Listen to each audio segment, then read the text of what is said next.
the main shot caller of the team. And when you play with Mithy, it's like you have a coach in-game. And he's also mechanically very, very gifted. So I only have good things to say about these two guys. Yeah, it's going to be a really important showdown here because, of course, tournament favorite Rocks Tigers are in this group. So people are expecting this match to be a battle for second place here. G2 Esports the favorite, but CLG hoping to make the upset to be the arguably #2 team in the group if they can do it. Yep, CLG, no strangers to being the underdogs and always looking for that upset. This team also, they're looking for a bit of redemption as coming off of the success of MSI, they had a fairly disappointing summer split, but they were able to grind it out and make their way here to Worlds once again. They are the second seed, but they finished 4th in the summer split. Yeah, which is why it's kind of crazy with CLG after losing to Immortals, obviously, who didn't make it to Worlds. They still come in as second seed due to championship points. Yeah. And they really want to show everyone that they are actually much better than people expect them to be. I mean, that's the thing is CLG won in spring. They made the finals of the midseason invitational. Like, CLG does have the rep to say they can play up in big matches. And they touched on this a little bit on the analyst desk with the Aurelion Soul pick, but CLG, for a long time, not just the Aurelion Soul pick as a one-off there for MSI, right? It did surprise people, and nobody else played it the entire tournament. But CLG have done this whenever there's a big meta change. Their coach Zix and Aframu, who is also a great in-game leader, as you talked about Mithy being, have done so much. They're very objective focused, so whenever there's changes in the meta, CLG always tries to figure out the quickest way to get extra objectives in the early and mid-game to try and snowball those gold leads. Yeah, CLG, a very smart team. Their support Aframu, a big shot caller, and he actually talks to us about what he's expecting as fireworks from G2's dynamic playmaking support. Playing against Mithy, I would say he probably pushes me to the limit, similar to Mata, as in he's always looking to make a play no matter what, and every time he's walking around the map, he's looking to do something else other than come back to lane. So it's either going to screw over my team or something like that. And even though Mithy is my close friend, I hate playing against that guy because he does that so much. So it's important for me to stay on top of it. But after the game is over and done, you know, we're cool friends. Yeah, it's one of the nice things about these sort of top teams and top players going against each other is they're friends. They're in a similar boat. How many people have the same experience as Aframu, right? Running around the world, playing in top tournaments. Mithy's one of those guys, but today, he's just got to fight him. He's got to win. He's got to win that lane. Yeah, and a lot of people actually don't know this about Mithy, but he's attended every single World Championship when he actually played in the LCS. He obviously skipped Season 4, and he had Season 3 with Lemon Dogs. He qualified. They didn't make it out of groups, and then he had Origin last year. Now with G2, he's here again. He's never missed a final in Europe either whenever he's attended, you know, the EU LCS. So this guy has so much success, and wherever he goes, the team just seems to play much better macro around him and get more consistent. And that's actually what G2 has managed to do here in the summer split. I just need to see it in a best of one against a team like CLG who can prepare some very, very good strategies. And that's one of the reasons why this is, you know, support matchup is my most highlighted matchup of this series. So let's take a look at the starting lineups for both these rosters here. With first pick on the blue side is G2 Esports from the European LCS. Expect in the top lane, Trick in the jungle, Perks in mid, Sven and Mithy that bottom lane of AD carrying support with their coach Youngbuck. And their opponent is North America's Counter Logic Gaming. Up top is Darshan in the jungle, Smithy, mid, Huhi, AD carry, Stixay, support Aframu, and Coach Zix on stage with them. Now that you guys have seen the lineup, you know it's about time to get ourselves into our very first game of the 2016 League of Legends World Championship. I have been counting down the minutes until this time would occur. I have no idea truly what the teams will want to play. It's been about a month since we've really seen these teams play competitive professional matches, and now it's their time to show us first, before anyone else, what they think is good. Group stages is definitely my most exciting time of the year. I love it when we finally get to see not only how the different regions stack up, but what everybody's been working on in boot camp. Did you enjoy week 2 last year's group stage? Week 1 of group yeah, stages. Week 1 was great, definitely so. Getting into game, guys, G2 versus CLG. And we talked about Aurelion Sol. I think when you play against Huhi, especially here early on in the group stage, you have to remove that one pick. And I actually want to see Bart being removed as well against Aframu. He's such a big playmaker on that champion. Yeah, as far as G2's bans against CLG, no surprises really, except for maybe a little twist with the Karma. Have to say though, you know, the flexibility there also, taking that off the board is a big thing. Jungler pool is actually getting focused a lot here, and I think Elise is very high priority at the moment. Yeah, that's always typically when you're on the red side, which is the right-hand side of the screen. I realize CLG's logo is blue, but that's the side of the map they're actually on, is you set up these pinches. What's important to first pick, what's important to pick on the second side. So a little bit of a throwaway ban from CLG. Not that Soraka is not a good support in the current meta, but more because Elise is now available, and G2 has to decide between Elise and picks like Syndra or Jay, some of these other champions we see here in this current meta. Elise is the first pick though, the best available jungler. Right, we got number one now. CLG, what are they going to answer with here? I feel like especially as the meta, the bootcamp meta here for Worlds has been changing up top lane quite a lot. And top lane really heavily relies on counter picks nowadays. I almost feel even more safe first picking from mid lane and blind picking something like Syndra or Cassiopeia rather than blind picking in top lane. Yeah, definitely agree on the Syndra blind pick specifically. Cassiopeia can actually get countered, funny enough, also by Syndra, but Syndra is one of these picks that we're going to see a lot. A lot of mid laners that like her because she's good at all stages of the game, except for maybe 6 items. But how often do we even go 6 items in a little bit of a snowballing meta where it's a lot about standard laning? Plus, specifically for Huhi, Syndra has been one of his most impactful champions when Aurelion Sol is banned, but it's not going to be the case. Bullies. Talk There we about go. standard laning, of course. You're almost guaranteed a 2-on-2. You can choose to swap, but you pay a pretty heavy gold tax by doing so. And so Counter Logic Gaming grab 2 lane-dominant bottom laners here in the Caitlyn and the Nami. But this means now for G2 that there are still a pick like Jace available. And when you have Jace with Elise, that's a very good combo. Because you have then an AP jungler with an AD top laner. If Jace does go top, which we expect he will. And that early game setup is insane. So if Darshan doesn't get a safe pick up in the top lane, he can get camped early on. It definitely is scary because Elise brings so much pressure to the early game, and Jace can play up. If Jace has control of the wave, that kills the ranged minions very quickly, then pushes up, and Elise is there. You can even dive people really early on. It definitely is a threatening opening round here from G2, and they are going to lock in that Syndra we were just talking about as well. Yeah, CLG put a lot of focus on locking in that bottom lane so early. They wanted the 2 preferred picks for them. And honestly, I think G2 is pretty happy with that. They avoid the Bard from Aphromo, which is a big playmaker in a best of 1, and they get power picks. What they need now for CLG to answer this is some hard engage, because G2 have a lot of poke, good siege right now. They can have long range stuns and poke under turrets as well as Elise for dive.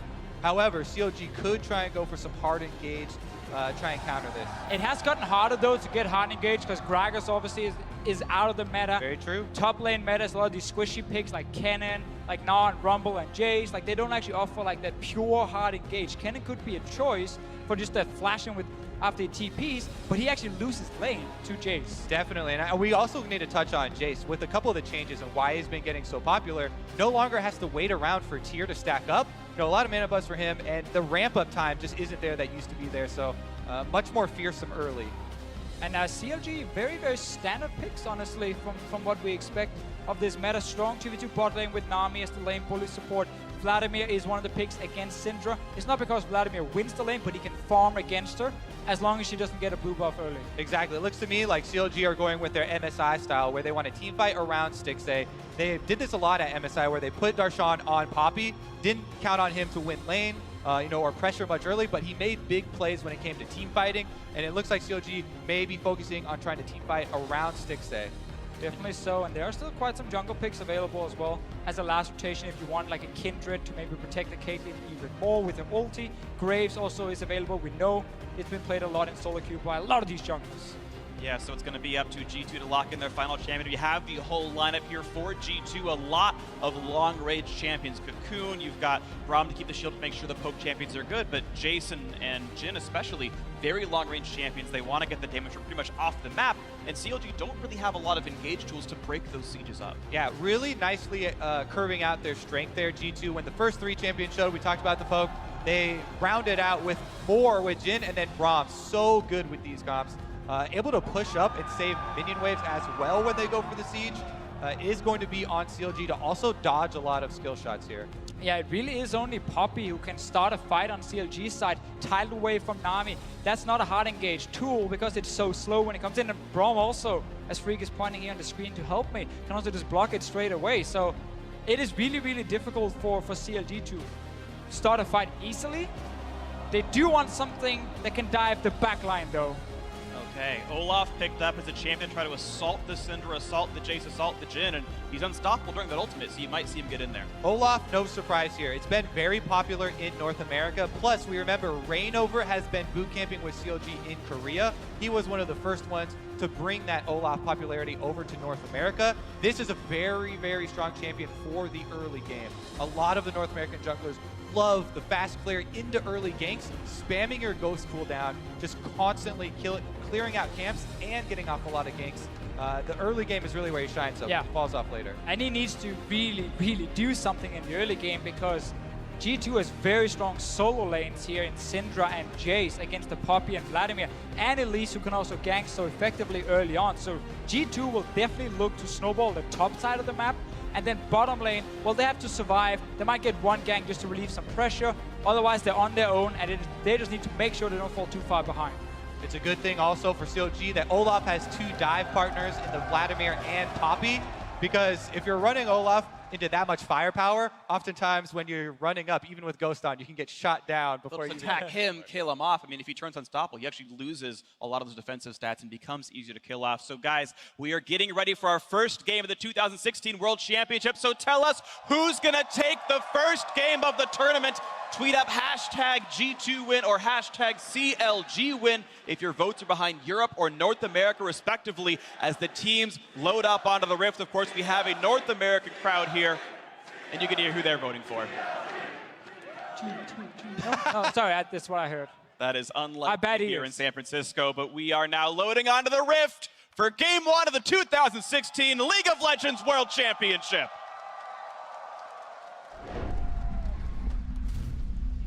Both teams with jerseys representing their nation's colors as well. G2 with the recent European Union jerseys, and America once again, CLG bringing back those from MSI. Let's take a look here at the opening though. Everybody fanning out for defensive vision. Well, CLG is looking to at least pluck a ward in on the red buff, it looks like, from Aframo here, just to see if they can spot an early start. One thing you guys need to know, when you have a top laner like Jace, you very often want to gank for him early. So if you can start on bottom side as an Elise and just path all the way up to top side, you can set up some very, very effective ganks. CLG didn't get any wards down, however. Yeah, Elise definitely potent level 3 ganks. Olaf, however, can pull off one of the quickest level 3 ganks, especially red side Olaf has a extremely fast gank up to the top side. Blue, wolves, red can get there and surprise a lot of people, especially if on the Jace, you know, you're trying to bully early, trying to move up in the lane. If Expect plays forward, might be able to get there first, but we'll see if the race does pay off, because it looks like Elise starting top side, you know, has that possibility of just doing 3 top side camps going up there with only blue. Definitely an option. Otherwise, you just do, you know, your Grump, your Wolves, you do your red buff, and then you can path top side. But zoom out, bigger picture. 2 teams, Freak, taking on each other. You said it before here in the intro. These 2 teams are technically fighting for what we expect to be the 2nd place because they're Brock's Tigers. So it's such an important match now. It really is. Of course, they will face each other again next week. In the group stage, you play each other team in your group twice. This will be the first match, and it will definitely set the tone for what these 2 teams are doing. As we look kind of at the matchups overall, of course, you expect this matchup to go well for Counter Logic Gaming. The Thunderlords and the Nami adding some extra damage as he pokes down, gets Mithy to half and everything like that. Otherwise, though, both junglers have been kind of unspotted throughout their various starts. Yeah, one thing coming into this match with researching the stats over the regular season for both these teams, Trick actually had one of the lowest jungle proximities and very low counter jungling numbers as well, whereas there was a very recent rise for Smithy as far as that presence is concerned. And Trick has done the full clear of the blue side. He's not going to go for one of the early ganks, though. Just continuing to clear out the red quadrant of the jungle for him. Yeah, it does mean Expect is playing a little bit safe up in the top lane, not going all in to harass the Poppy in case enemy Olaf shows up, because when you have strong solo laners, the worst that can happen is the enemy jungler pulls off an early gank. And especially Expect is not really someone that we would I'm trying to think of a different word besides expect, but expect to be, Sure. you know, playing up in the lane and playing aggressively, trying to dominate in a 1-versus-1 situation. You'd anticipate that kind of based There on you how the matchup is going. I got you. Got your back. Next time around, I'm going to say anticipate for the man. But yeah, this is so far a fairly sort of neutral game so far. Of course, we are very early on into it. You expect the lanes that are winning are actually doing that right now. CLG, yep, up pretty sizably. They're pushing G2 under their turrets. And the thing is, based on the jungle pass we've had, again, I want to point out the fact that Xmithie, I think, kind of hid his jungle start. Right? You expect he either gets leashed by his top lane or by the Poppy or leashed by the Caitlyn and the Nami, but Caitlyn and Nami showed up early to lane, which makes you assume, oh, okay, Darshan leashed from the top side. You expect Olaf to work down towards the bottom side of the map. That didn't happen. Xmithie actually started on his own blue buff with no leash. He will end up top side as Trick is on the bottom. There'll be mismatch, and you might see some very significant 2v1s or 3v2s because of this. I'm glad we talk about Xmithie because I feel like coming into this World Championship, he's one of the most exciting players to look at on this CLG lineup, just because he's always been, it's always the joke about being underrated and so on. People don't really expect too much from him. Dandy Light. I feel like Dandy Light. I feel like this whole, he's underrated is kind of gone now. I think a lot of people actually respect him a lot as a jungler. He's shown up multiple times at the big international events, and he's the kind of guy you're looking at in a standard lane meta to really have a massive impact in the early game, because we know CLG doesn't have the strongest solo laners, on paper at least. If Xmithie is able to help them early on, even out-jungle the enemy jungler, well then suddenly CLG might actually have a strong early game, and we know they have good late game shot calling, which they can then very easily transition towards. Right, and since we are on jungles and we have some more time, let's just delve a little bit deeper into why Olaf is so good in the early game. You love that Olaf. I do. One of the reasons I love him so much is because I'm a very stingy jungler, and I like to use scaling yellow runes at all times if I can pull it off, rather than the flat armor, which keeps you more healthy. Olaf actually does not care about getting low early in the jungle because of his passive, giving more attack speed. Exactly. Increases his clear time. Plus, he never has to worry about actually dying. The lifesteal that he can get from W. The other thing is that starting blue, having blue buff is incredibly important for Olaf. It really increases your clear speed when you can continually spam out your undertow, the axes for him. And that's part of the reason why he's actually one of, if not the fastest clearing early game junglers. So to take you guys out of the game real quick, because of course we do have the game paused. It was Stixay and then Aftermoo who had some audio issues. They resumed the game to test, make sure audio was working. Sadly, it seems to not be the case right now, so we are still triaging for Aftermoo. We expect it to be a fairly short pause. Hopefully that is the case here early on in this game with, of course, again, not a whole lot of action that has happened so far. No, I mean, we're only 2 minutes and 49 seconds into it, so we're like, come on, fight, what's going on here? Of course. But obviously, yeah, junglers can look to gank very soon. Laners get the wards down. Expect doesn't have a ward topside, same for the Sean, but again, nothing has really happened. So it's just going to be interesting to see how the early game pans out, because from when we talk to players, they keep talking about how this meta, once you start falling behind, it is really difficult to get back into the game, because it's very easy to get, like, if you towers down, a big goal advantage, then you get deep vision on a certain area, and then you just take over, like, that complete side of the map, and you can start, like, stacking up dragons, get an early Baron, so on, so on. So it's super, super important with the early game, and that's why we talk so much about the junglers, because they, of course, impact the early game so much, and if one guy gets ahead of the other one, he can pull his team with him. 100% agree. There's a big factor contributing to that recent trend is that we've just added more objectives into the game, right? Sure. There are just more important objectives now, especially with first gold on turret, basically just coming out of nowhere, right? That's a whole bunch of extra gold that was not available before, and that also puts more importance on lane dominance, right? The laning phase for all the different lanes really does play into where that jungler is going to path, because a jungler dominating game doesn't have to look like a jungler going and getting ganks off and then leaving. It can turn into jungler going bottom lane in a winning lane and pushing down a turret. Exactly, and then you take turret, you take an Infernal Drake or Cloud Drake, depending on which region you're from, then you're super happy, of course. But with CLG in this situation and their picks, we also get to see some of the newer ones people maybe didn't expect, like Nami coming back in. But funny enough, we're back to MSI, where it was the range supports like Nami who was played, because she's so good in the laning phase specifically, especially in the early levels. When you play Nami, though, you have to be careful. You're very squishy.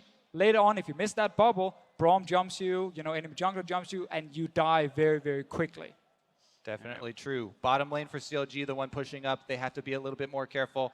Top lane is starting to actually push away from expect as well.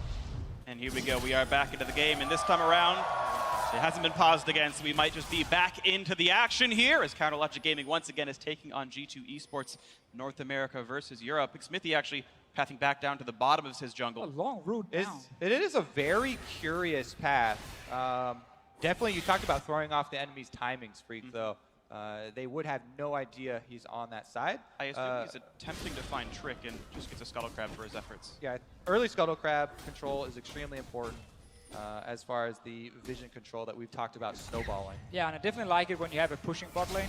Just get a little bit extra vision in the river. They can just ward the enemy tri-bush, and then you kind of have full information of where the enemy jungler can come from. Elise obviously can't really path any other ways. But top lane now, as we talked about, expect finally got to push in. Trick is showing up, but this combo can actually dive very effectively. It is very early in the game, but Darshan is down to 50%. Yep, this is definitely scary for him. He does have his summoners available, so Flash is ready, but I don't know if that's going to save. Oh no! He went go ward, Trick spots him down to 100 HP, and Darshan gets sniped!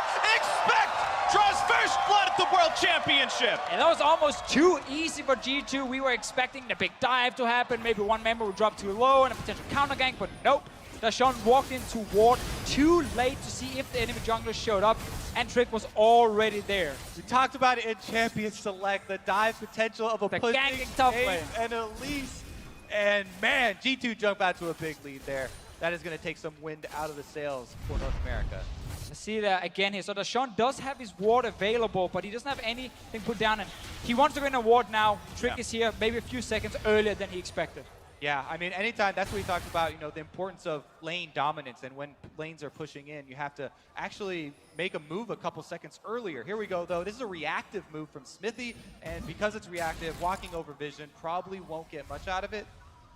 Yeah, it looks like Expect is playing far enough back. He's already taken his first recall and TP'd back into the lane. Right, and now you have Trick joining in as well. Smithy says, nope, we can't do that. Recalls in a brush.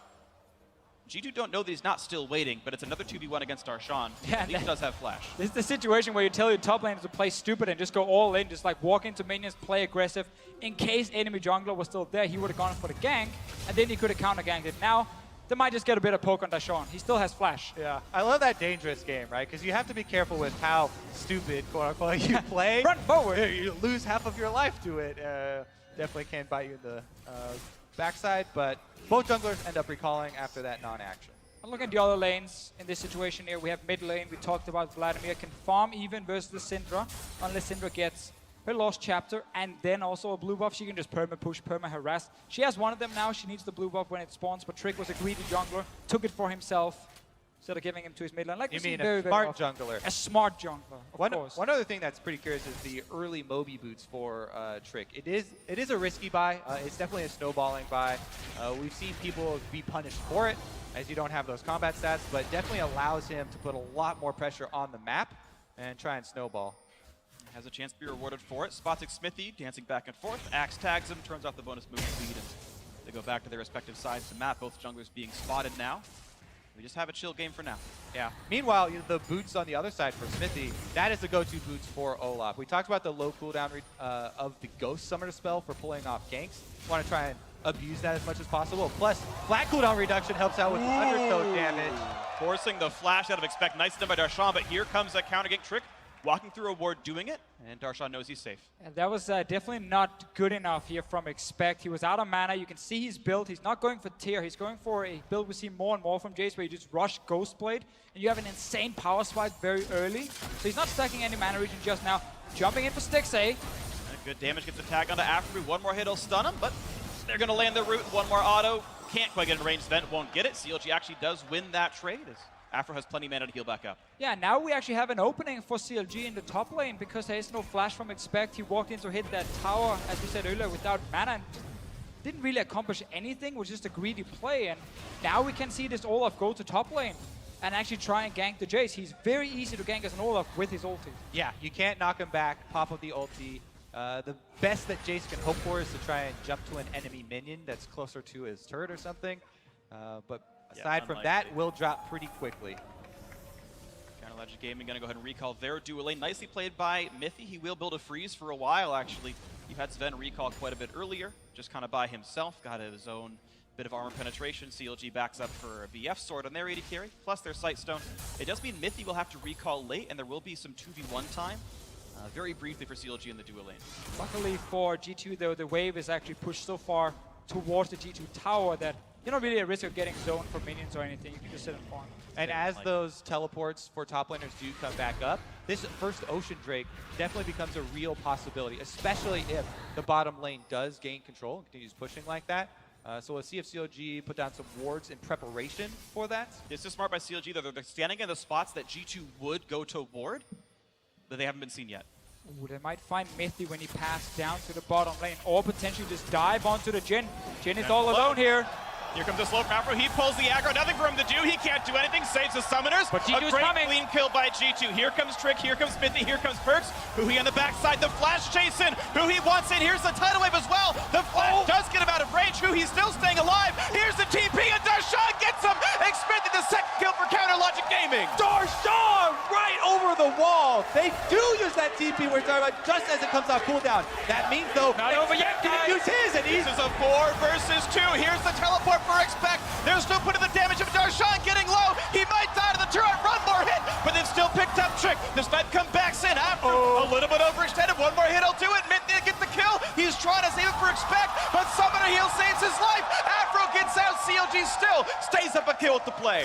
Afro just managed to stay alive in the end, but good setup from CLG with the trap first and then an early teleport from Darshan here, catching G2 off guard. Expect joined very, very late. Yeah, a bit of adrenaline joining there as well, as we saw a couple of little bit of a mid-play. Here we go, though. Here's the original dive. They corner Sven under the turret. Sven, he resigns himself to death. He knows he's not going to get out of this, so he doesn't burn any summoner spells. But it's such a good setup because they saw he was freezing the bottom lane and they expected the support to roam so they could go for either dive or a catch. Then onto Perks here. Darshan is already TP'd. He flashes over the wall. Look at your minimap, guys. Jace is still sitting top lane. Expect he was not ready to TP. It was actually so good for Darshan. He flashes up to the range where he can charge over the wall. That's actually really hard to do, too, because the range on that charge did get reduced. And that's why it was such an impressive play there. They were able to get the kill, even though the tidal wave ended right before hitting Perks. Well, it is very, very hard to use Tidal Wave here as somewhat of an engaged tool. It's very, very slow, of course, moving around. The fans voting for CLG for now. Deficio tenting his fingers like the evil mastermind he is. No, we talked about this coming in, like CLG definitely have a good shot at winning this game, honestly. We know how well they prepare for these games. We didn't see anything surprising, I feel, in terms of picks. If they had something really special prepared, like Aurelion Soul of MSI, we didn't see it this time around at least. Very, very standard picks, but a good move with Smithy, of course, diving on to Sven. And the thing is, we didn't see a Drake after that. There was no move over to Ocean Drake because of the delayed teleport from Expect. Actually, mid lane here, we have some exchanging going on. Yeah, a bit of damage onto Perks, who he puts the slow down. Here comes the Axis, and Smithy's trying to take him out. He's gonna get it. He survives the entire encounter. A quick repel up for Trick, and they will not dive this just yet, but Afro has now joined the team, and it looks like CLG are wanting to push down the mid lane, and a red buff Olaf means plenty of damage on the structures as Mithy joins in to defend, but CLG dropping it below half. First turret is way more important than moving over to that Ocean Drake. So much gold there, plus you remove it as an objective for the other team. That's why they're bringing everyone up here to try and capitalize on that play. They really want to turn this into that first turret gold. It is hard for him to take it down. Expect is on his way. Mithy as well sitting here defending. It's going to be a bit of a 4v4 though. Expect is joining. Sven still down there on the bot side right now. CLG re-engaging on this one. The ult from Mithy doesn't mean enough, and now he's missing an important cooldown for the fight. He's going to die into his turret. The turret going down as well. Expect now caught by himself. Catastrophic mistakes from G2 as they will continue to lose 4 of their members. A trade kill comes in, but still a rough early game now as CLG are up double the kills and a turret. Yeah, everything is falling apart here for G2. It starts with Perks in the mid lane having no flash, and the jungler we talked about earlier, Smithy showing up big time. 3-0-3 on this Olaf. He charges into the mid lane, picks up another kill, and then G2 tries too hard to defend this mid tower, lose it, and lose more kills. CLG, no matter how the meta changes, they always retain their hyper-focus on those early objectives.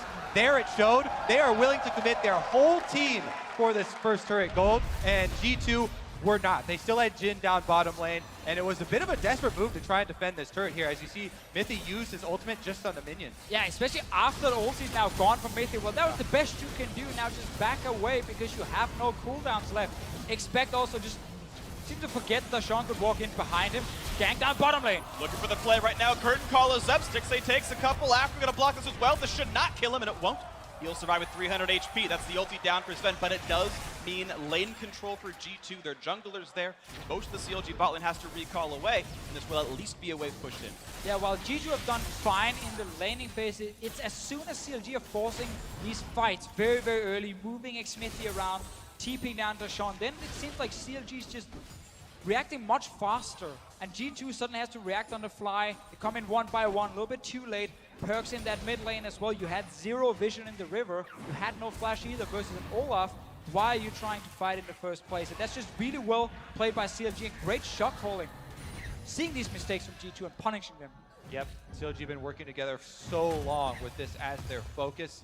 Does pay off here, although it's still a very, very small gold lead and just the one Ocean Drake. Actually, down bottom, this looks like a pretty interesting bush setup. Sven gets slowed down. He's got nothing to do. Flashes up, and he's going to use it, but Xmithie's got another axe. Nice dodge in the bubble, and actually well played by Sven.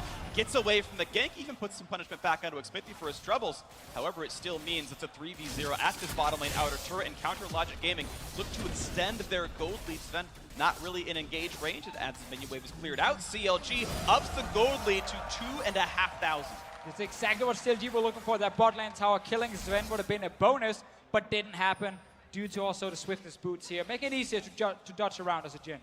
Meanwhile, we actually have the rest of the team being called down. They've started to bolster this area with vision as well. Pink wards being dropped by CLG. After the mid and top turret go down, opens up the red quadrant of the jungle to a lot of plays. But here we go. Xmithie's going aggressive. Flash Q's going to land. They really want Stixxay. The CC's going to land. Bad news bears for Stixxay. It's going down. The cocoon lands the damage output, and he's going to die to Spiderlings. Trick finds one, but here's the teleport in. It's Darshan. He wants Xmithie. One more hit will do it, and that's Xmithie getting himself a kill. Now the chase and the Trick has to dodge around the tidal wave and will be killed. A double kill for CLG's jungler. These Moby boots on Elise not helping him at all. He is getting squashed now under the foot of Olaf, and CLG strike back, avenging Stixxay. And once again, CLG just TPing down so quickly, while G2, they keep expect sitting in the top lane. They made the call, he should go for tower, but after G2 picked up the first kill, they overstayed. And suddenly, there's Olaf. He will not let you escape, and he just keeps chasing. 5 kills now for Xmithie. He's carrying this game. Deficio, you talked about the nerves for a game like first group stages at Worlds here for G2, and it looks like they're having some trouble staying coordinated as we move through to this mid-game. And CLG are forcing plays. G2, their reactions seem very scattered at the moment. Definitely so. Some communication problems for G2. Too many things happening at once. Maybe where CLG, as we said earlier, just seems like a step ahead of G2 when it comes to actually calling what's supposed to happen. This is the first kill they pick up. Right now, they see the TP so early from Dashawn here. They call, expect you to just stay top lane. But because Stixxay stayed alive long enough, it actually bought enough time for the Poppy and the Olaf to come in here and get onto these 2 carries here from G2. Very good. Supports. Let's make it support. Very good undertows from Xmithie, by the way. People don't really notice mechanics on Olaf because all they see is the giant red Viking charging at people. But the undertow, the axes, is actually really increases your DPS if you can control it well. He got multiple axes through 2 people. Plus, if you cast it short, you can pick it up a lot quicker. Then you get to throw the next one, and you get to chain them, plus keeping the extra slows on. He even had great sort of reservation by Afro. He held onto the tidal wave until they could re-engage, until Xmithie was ready, Huhi coming down, aimed at that Trick, had to basically walk away from his own base to dodge tidal wave, which let Xmithie get a lot more attacks onto him, and overall, CLG played that fight incredibly well. Xmithie now pressuring the top side. Both teams have sent their dual lanes to this side of the map now. They're playing more around Rift Herald and these turrets, as CLG have already taken down the mid lane and bottom lane turrets. And it's crazy to think that just like 10, 12 minutes ago, Jace picks up first blood. He's 20 CS ahead. It's like, oh, Jace is gonna snowball. Well, ever since that play happened, CLG has made plays on the other side of the map, and they kept putting the Poppy there with teleport to join the team fights and not sit in the 1v1 lane. So yes, Dashawn is down in CS, but he's picked up enough kills and assists now to actually be pretty strong. Plus, on the top side, Darshan kept wards, and they were able to see Trick's movement. Even though Trick went for the Moby boots and he was moving quickly, they knew where he was and what play he was going for. Able to counter it. Here's Darshan trying to continue the 1v1. He's coming up. It's going to be a 2v1. Here's the ghost in from Vladimir. The flash. Oh, he can't look at the tackle. Expect smartly flashes before that play was going to come in. A trade of summoners. Meanwhile, on the top side, Smithy going to steal away this blue. Mentioned how important that is for Olaf. It increases the damage tremendously, and Smithy, this is the most damage he's dealt to champions over the entire year. Pre-15 minutes. I like how you called it. Pre-15 minutes. But yeah, The impact there.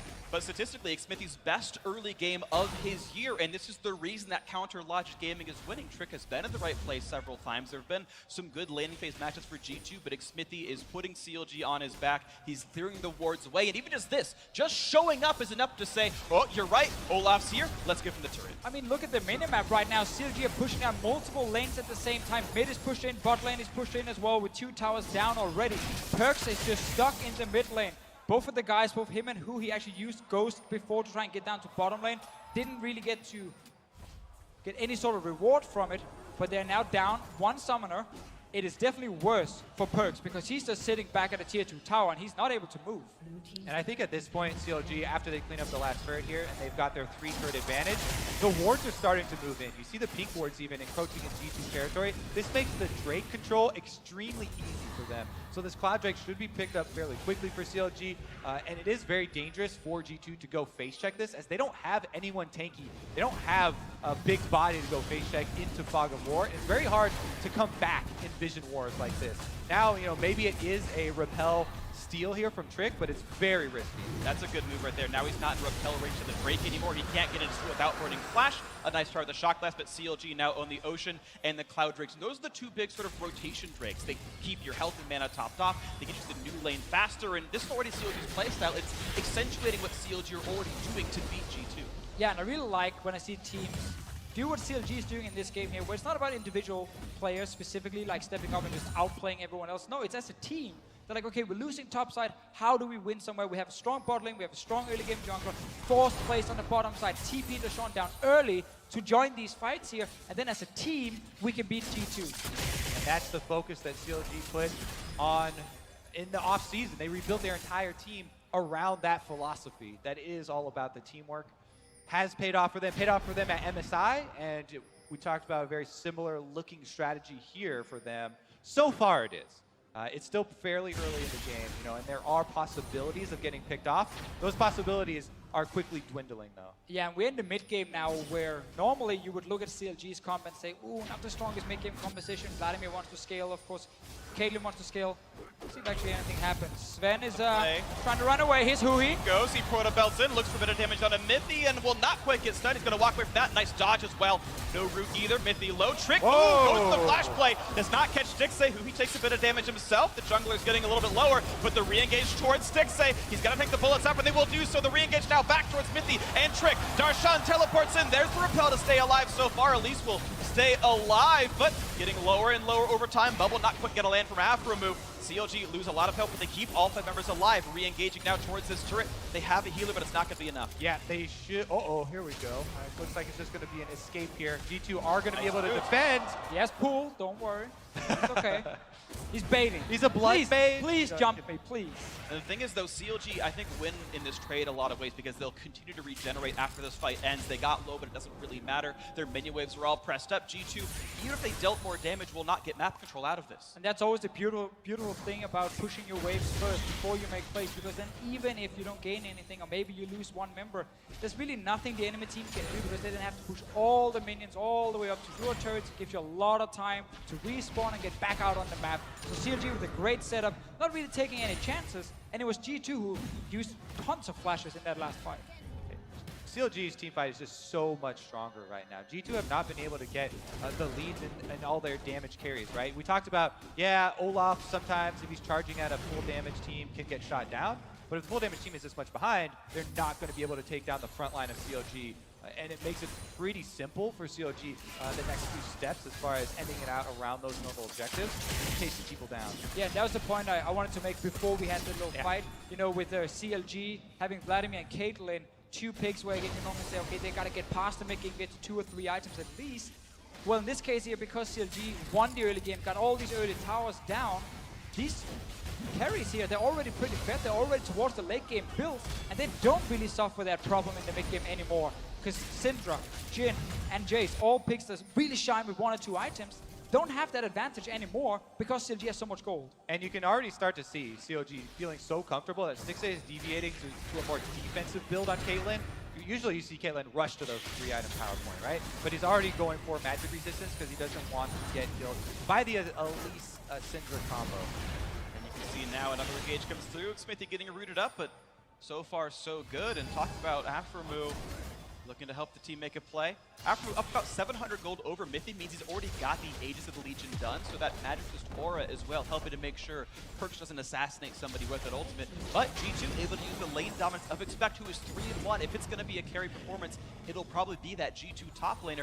Gets the solo kill on the turret, pushing Darshan out of lane. He got a bit of help from Trick a little while ago, but you're seeing G2 edge back into this game. Yeah, that is the one advantage G2 still has in this game here. It's the bottom lane, or well, wherever you sent the top laner, basically. He was in bottom lane just before, in the 1v1 with the armor penetration, the Black Cleaver against the full tank Puppey. Baron, though, is the call for CLG. They're starting it.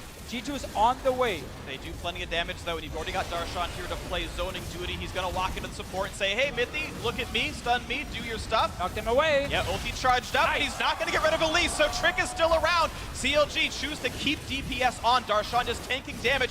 2,000 health left on Baron. Tidal with the buy more time. They should get Baron, and it will go to Counter Logic Gaming. Now for the re-engage, who he looked for someone else, but can't find the damage.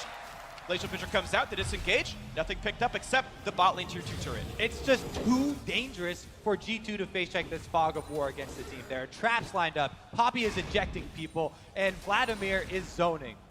Very good job there by CLG to stick to the Baron and not give up, try and chase people down. So Baron is going to really amplify their push. Caitlyn with the Baron, very easy siege. This is something we don't do very often, is actually really praise teams when they set up well around the Baron and execute it, because it's so often like, oh, they lost to that Baron, 50-50, whatever. This situation here, CLG had, honestly had the perfect setup. Yeah. They had a great zoning from Poppy, tidal away from Nami, they had full vision. They never really gave G2 a chance to steal the Baron. And to talk about the severity of that, so rarely do you see 10 players alive clean Baron take. That is rare in professional League of Legends. CLG executing it nicely, but Expect was able to take 2 turrets while that all happens. The gold remains close-ish. Yeah, in order to really put yourselves in the shoes of G2 there, you kind of need to turn on that fog of war and think about all the different traps that you're running into to try and get there. Very, very scary maneuver, and CLG do come out with the objective. Wow, 6A going very defensively. I thought it was Hextrigger, but it's actually going towards the Mercurial Scimitar, the Quicksilver Sash into the Lifesteal that comes out of it.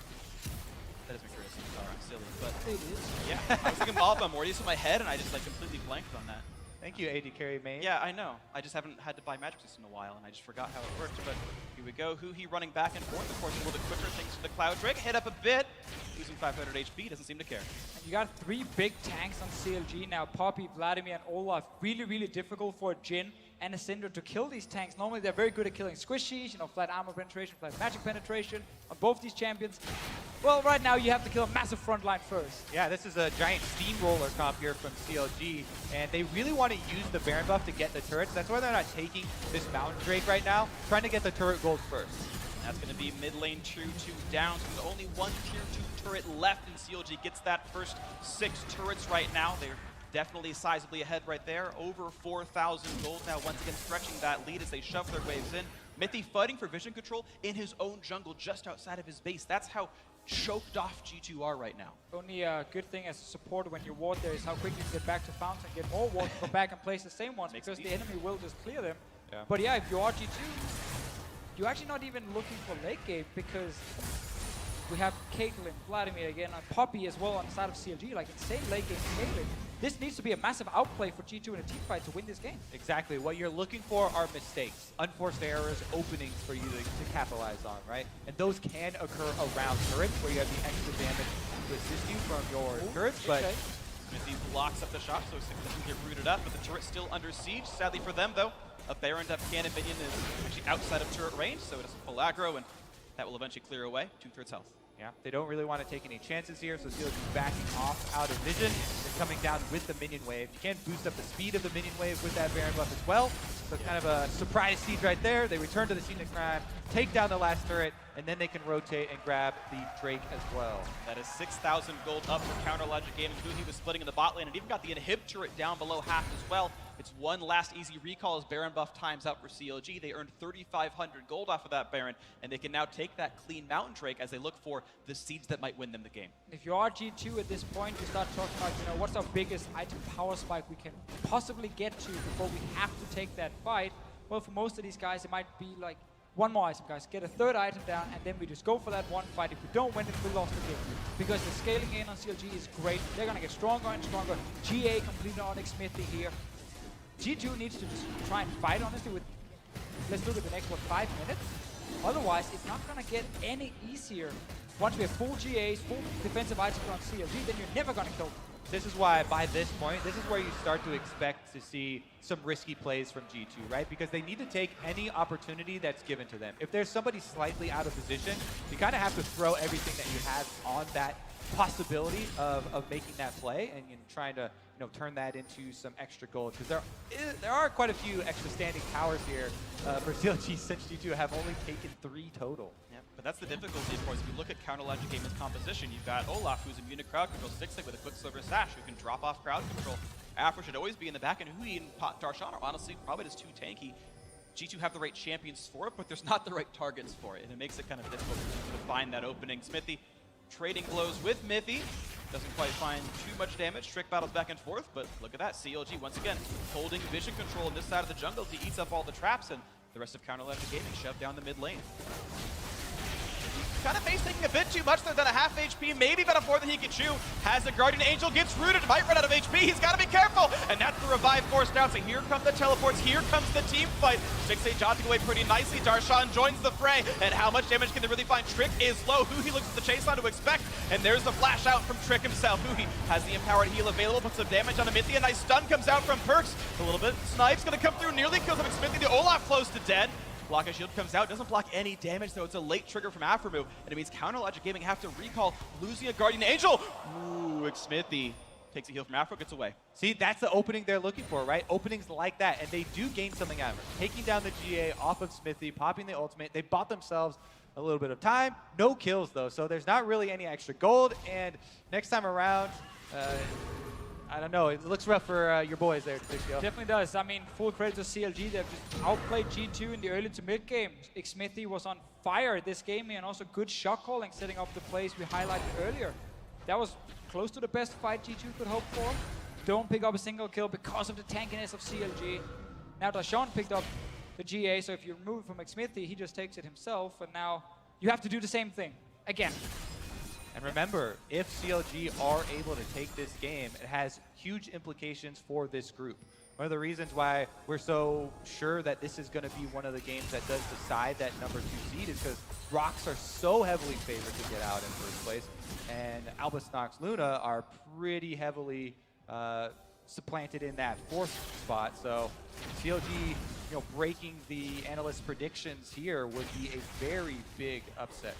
In front of the home crowd, no less. CLG wearing their American flag colors and their uniforms. The crowd here in San Francisco, you heard their cheers every time we announced the North American team during the opening ceremony. They would love nothing better than for CLG to strike the first win of the League of Legends World Championship here this year. And as the gold lead remains 6,500, they are poised to do so with Baron buff respawn. We got 3 items now on G2. If you look at both Perks and Expect, 2 solo laners for them, this might be the best time to just try and fight. If CLG goes for a risky Baron and maybe fails the execution, that could be a way in for G2. But we saw CLG, last time Baron was alive, set it up perfectly and never really gave G2 a chance. So many tools. When you're on red side and the blue team has to come through these small corridors, CLG looking to chase him down. Flash to get away from the bubble. Tidewave's going to tag onto one, forcing the flash into the G2 AD carry. Trick is on the flank. Mithy going to get burned down. That's the first kill. Huhi is engaged deep into the back line. Smithy wearing off all the damage. Darshan, who is he going to punt out? Looks like he's going to wait for it and let it go back on a cooldown. Not too much picked up just yet, but that is still G2 missing their support. 5v4 for Counter Logic Gaming. Mountain Drake means they kill the turrets faster, and here comes the siege. Maybe the game-winning push right now, 32.5 minutes in. There's the inhibitor turret. The inhibitor itself now available as Darshan kites back and forth. Smithy getting a bit low. The opening on an Afremu. This could be some very crucial snipes by Sven. Misses one, tags another, and who is he going to get for this one? Looks for the final shot, and it's going to be the revive out for Darshan. He'll come back up soon. Stixay a bit low. He's got to be careful. careful! A big stun! There's the root as well! Do they have the damage? G2 right now do not, but Counter Logic Gaming has to run away for dear life. The revives are in, Mithy's back on the map, and Counter Logic Gaming he's back to get at away. base. He's coming up to the left-hand side. Let's see if he can find anything. Too far away. It seems very unlikely as CLG are going to continue to run away. The Ocean and Cloud are actually helping them get away and keep their health bars, something that won't get them killed. But G2 now control the map a little bit more. CLG want back in though. They've got to slow on his Sven. Not going to be a stun just yet here from the mid laner. Back again onto Mithy. His exhaust going to be up and he's going to find a target. Mithy wearing down and it's 2 kills for Counter Logic Gaming. Expect re-engages, cannot find Darshan and that's 4 already. Perk's the last one alive. There's the stun. He's going to take him down. The ace for Counter Logic Gaming as they run down the mid lane to win the first game of the World Championship. CLG alone in the enemy base, running towards the Nexus, the opening game of Worlds. 14-4 in kills, 7-3 in turrets. Despite the first blood, Counter Logic Gaming won the way that CLG wins. Control, strategy, shot calling, and teamwork leads North America to a 1-0 record at Worlds.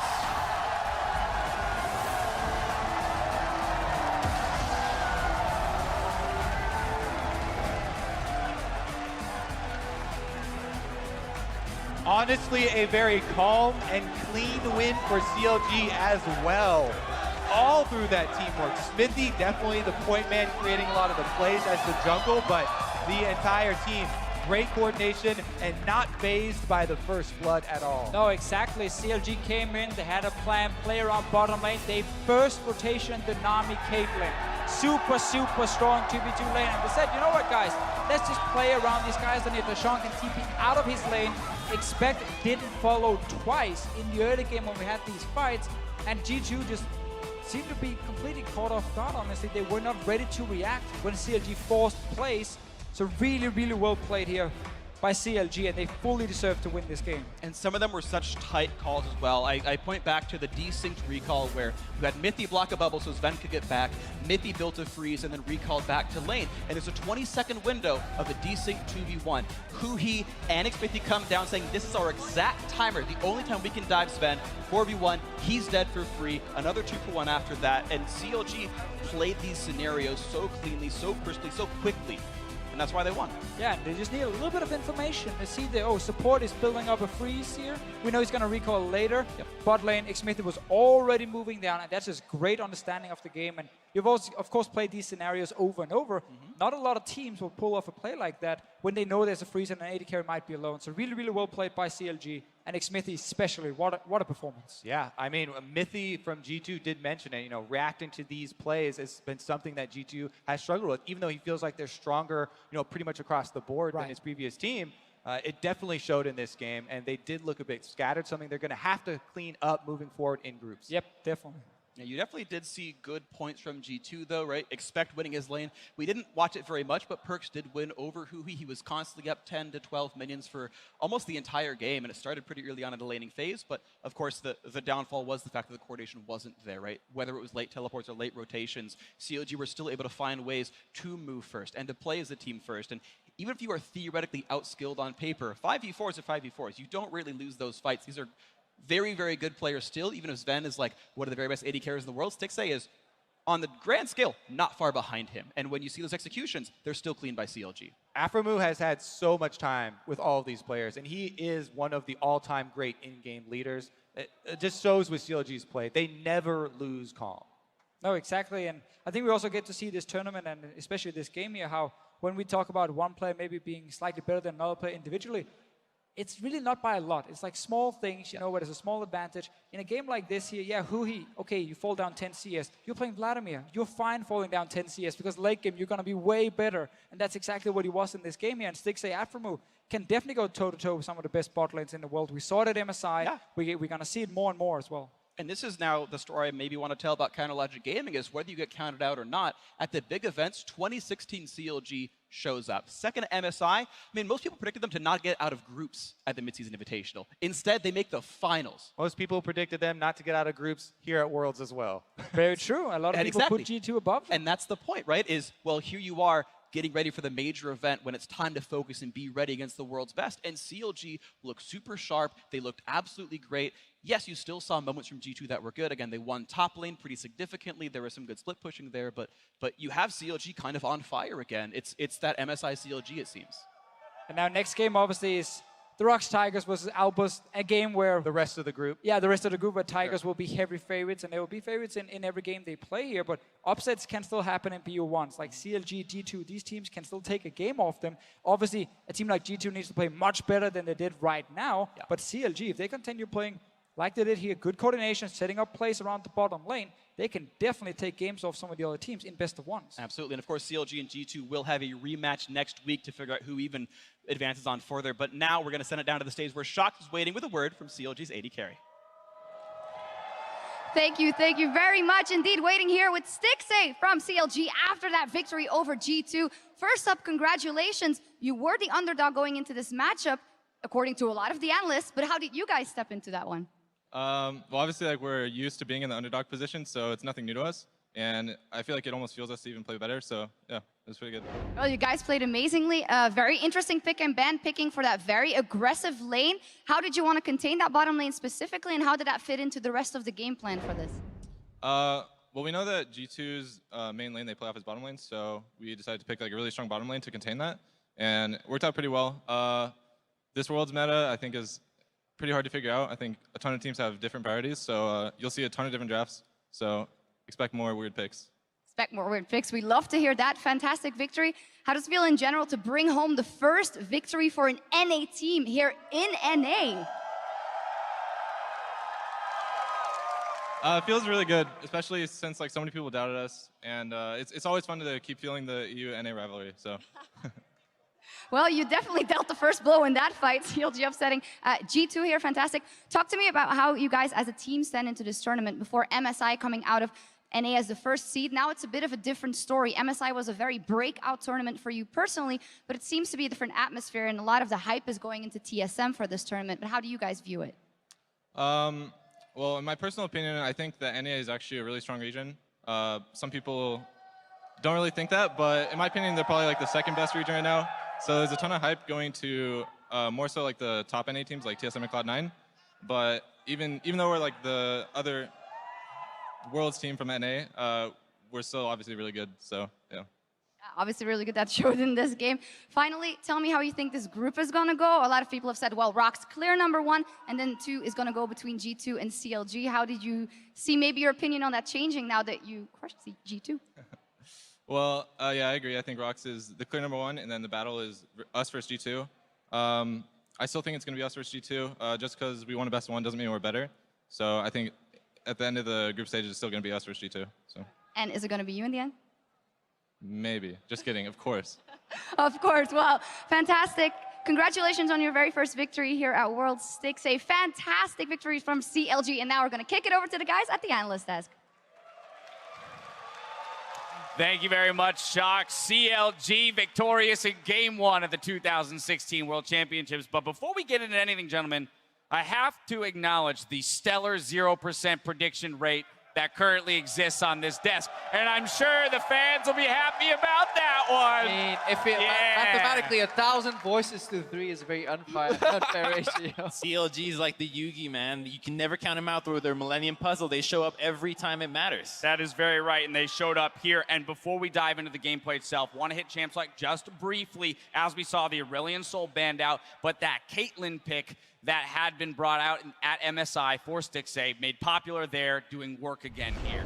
I mean, Caitlyn Nami is kind of a blocker lane to a lot of things. Nami's come into the meta because so strong against the melee supports. Caitlyn famous for her lane phase in general, so they went for the blocker picks. They played to it really well. But honestly, to me, this game was all about Darshan, and especially Xmithie.